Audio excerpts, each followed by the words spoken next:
chesslessons.net, and I'm looking at a game from the Russia versus the rest of the world match held in Moscow in 2002, and this is a game between Judit Polgar playing Garry Kasparov.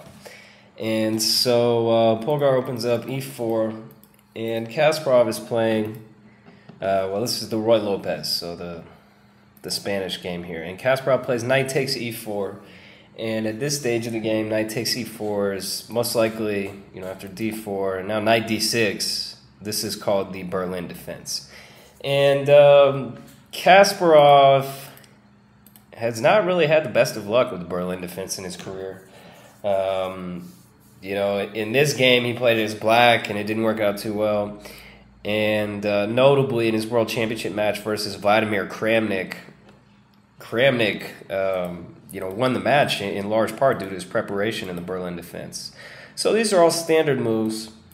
And h6, I believe this is called the Le Hermet variation with h6. And I'm definitely more of a fan of h5.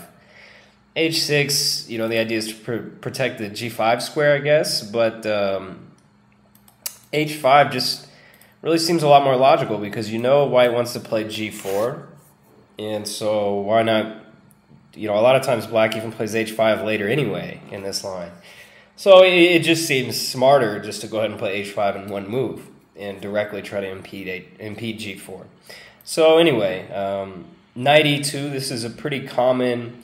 knight e4 was also possible, but knight e2 is a pretty common maneuver here, trying to maneuver a knight to d4, where it's going to control a lot of squares in the position. Also, Polgar was anticipating Kasparov, after bishop e7, would play knight h4, trying to exchange this knight.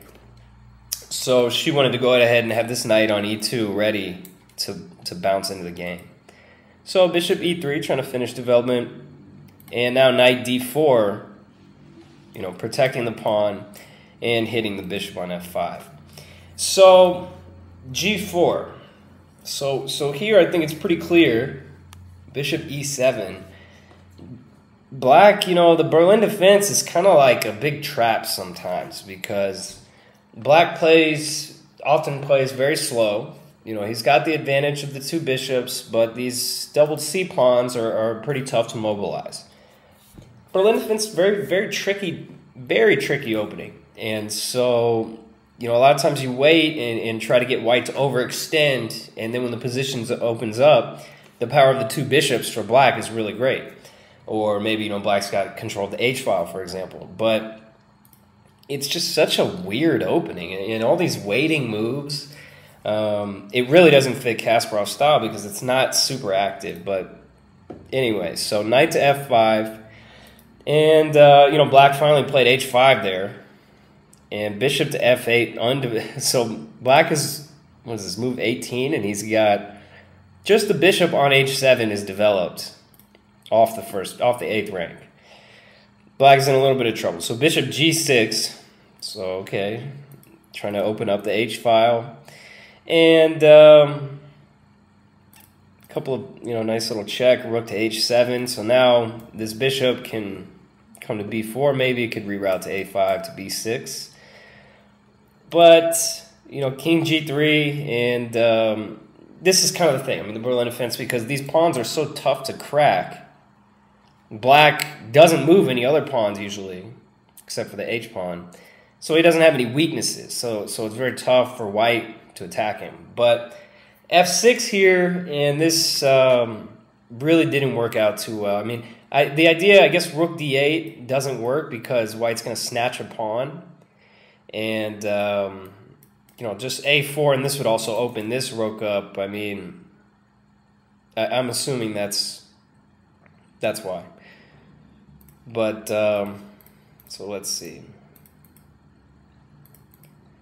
f6, and now just bishop f4, a very nice reply by Polgar. F4 would not have been nearly as good. It looks better, maybe, but on the surface, but bishop f4, and all of a sudden black's king is really stuck in no man's land. It's very tough for him to run away. King f7 allows rook d7. Not going to work too well. And bishop f4 also clears the way to open the e file for the other rook. So I don't know what happened. Kasparov now finally trades off that strong knight.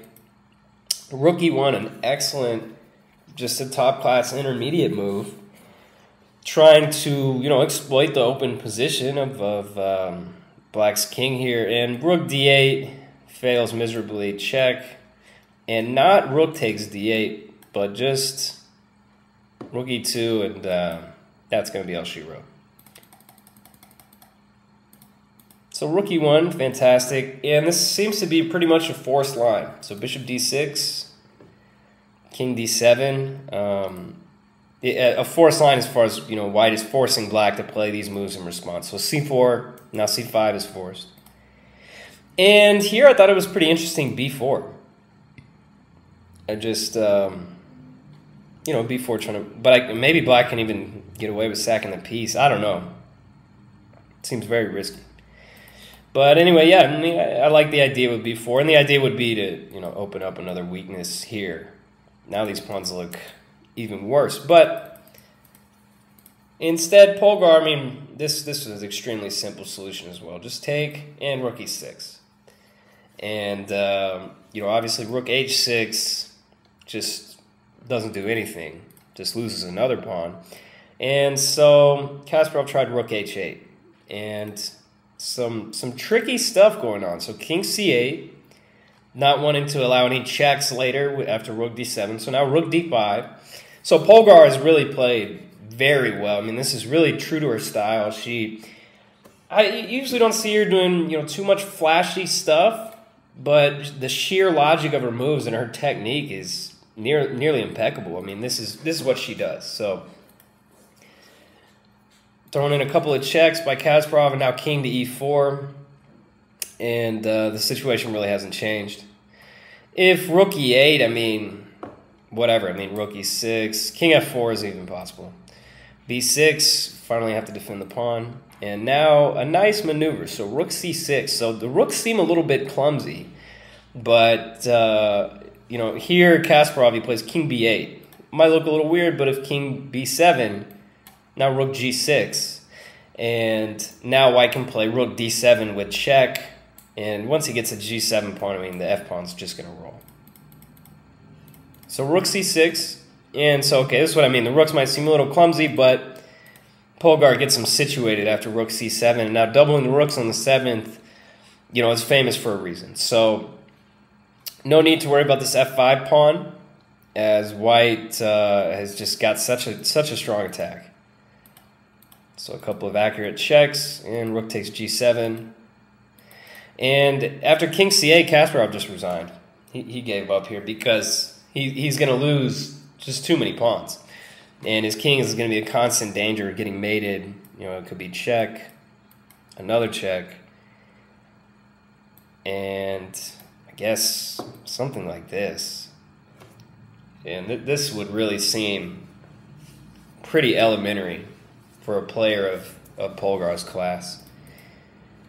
Even in this position, I mean, who knows? Maybe Rook F7, for example, trying to defend. And even something like this, I mean, this is going to be really easy for White to win. So I think this game was making some history as the first time the #1 male player in the world in any sport, apparently is what I heard, in any sport, the #1 male player lost to the #1 female player in the world. So definitely a very interesting game by Judit Polgar. And, you know, as I'm making this video, she's dominating the 2011 World Cup. So she's still got it. So this is Will Stewart from OnlineChessLessons.net. And thanks for tuning in.